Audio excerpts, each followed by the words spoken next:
Good evening once again. I'm Chris Jansing in for Brian Williams, day 80 of the Biden administration. Tonight, we're hearing from embattled Congressman and Trump loyalist Matt Gaetz himself. He spoke publicly for the first time since those reports surfaced of an ongoing Justice Department investigation into potential sex trafficking, possibly involving a minor. Federal investigators are also said to be looking into allegations of payments for sex, as well as possible public corruption involving a state Senate campaign. A couple of hours ago, Gaetz took to the stage at a Save America summit hosted by the conservative group Women for America First and held at the Trump Doral Hotel. I'm built for the battle, and I'm not going anywhere. The smears against me range from distortions of my personal life to wild, and I mean wild, conspiracy theories. I won't be intimidated by a lying media, and I won't be extorted by a former DOJ officials and the crooks he is working with. The truth will prevail. So when you see the leaks and the lies and the falsehoods and the smears, when you see the anonymous sources and insiders forecasting my demise, know this: they aren't really coming for me. They're coming for you.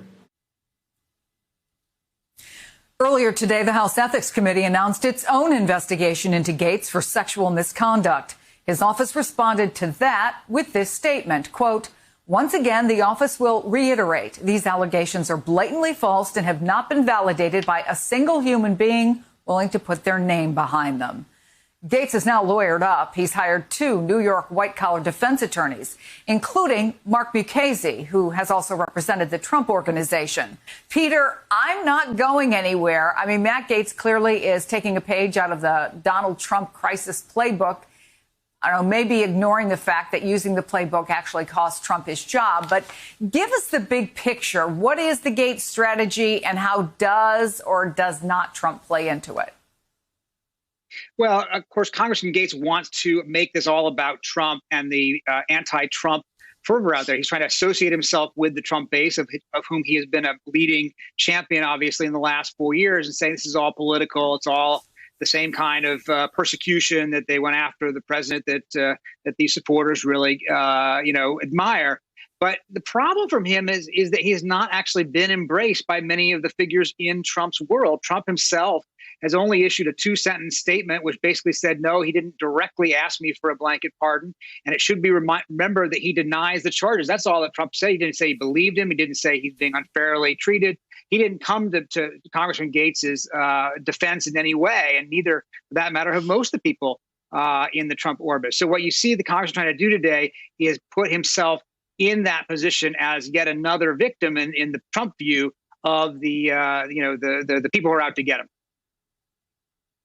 And for everybody who hasn't been following this story, of course, all this comes on the heels of Joel Greenberg, the Seminole County tax collector, who has been charged with many of the kinds of things that are involved in this whole story. His lawyer suggesting that he'll make a deal with prosecutors and saying, quote, I'm sure Matt Gaetz is not feeling very comfortable today.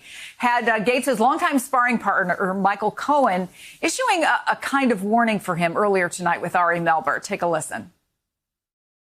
Well, he's learning nothing, but Gaetz's behavior was so brazen and so stupid that it actually boggles the mind. Because the only reasonable explanation for his behavior is that he felt that he would be protected by Donald Trump and his corrupt Justice Department. So he must have been petrified when Trump lost the election. They're following Donald Trump's playbook. And as I explained before the House Oversight Committee, that I know the playbook and it didn't work for me, and it's certainly not going to work for you. So Matt Gaetz really needs to smarten up and understand that he's in very serious trouble. So we did report Eugene Gaetz has hired a couple of big-time lawyers. He also hired a PR firm that includes a former contestant from The Apprentice. So when he said tonight that he's built for battle, he does seem to be organizing his troops. What do you think we're going to see? I think we're going to see more of the same, right? You saw him in that speech that you guys showed, and as Peter was saying, he doesn't seem to be going anywhere. He's doing the Trump thing of doubling down, tripling down, flooding the zone, and more importantly, daring people to come after him, right? And some of my colleagues got in contact with some people who claim to be representing Gates. They won't say how close they are, but saying that, asking questions or talking about the relationship between former President Trump and Matt Gaetz could get them sued. And we wrote stories about that are still up on Politico.com. And so it's all of the same vein. And this idea that Gaetz is going to hide, he's going to go away, he's going to continue to go out, he's going to continue to go tweet and talk to things, even if a lawyer would probably tell you during this time to not do things like that. And more importantly, what we talked about earlier, the House Ethics Committee talking about an investigation into these things that are happening and these allegations, that doesn't usually happen unless the Justice Department says they're doing something, and they have yet to do so. And so there's a lot going on here. And also the minority leader in the House, McCarthy, also not really supporting him, saying that if these, he called them serious allegations, and if they were true, he would be pulled off of his committee assignment. So he's having a hard time finding friends, but also you don't have Republicans calling for his resignation or anything like that just yet writ large. And that's something I think that he's going to hold on to. So, Danny, what are you watching for? Obviously, we're looking for whether or not there's going to be a plea deal. We're looking for what the next move might be by prosecutors. But I guess big picture, if there are these discussions going on, what kind of conversations are they, and how long could it be before we know? Here's the key. Among the many federal laws that address what Matt Gaetz is being investigated for, whether it's the Mann Act, whether it's Section 1591, it involves illegal sexual activities, paying for sex, sex trafficking.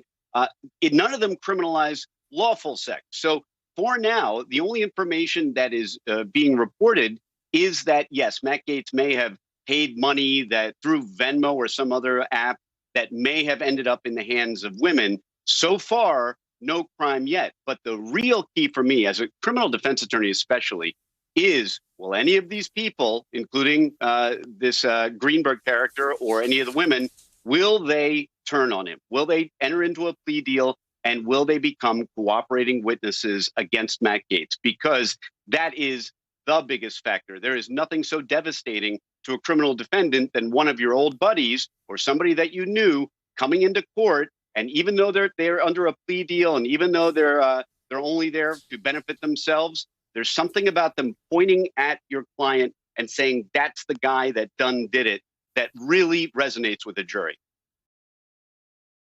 Hey, thanks for watching our YouTube channel. You should know that you can follow today's top stories and breaking news and catch up on your favorite MSNBC shows all in one place.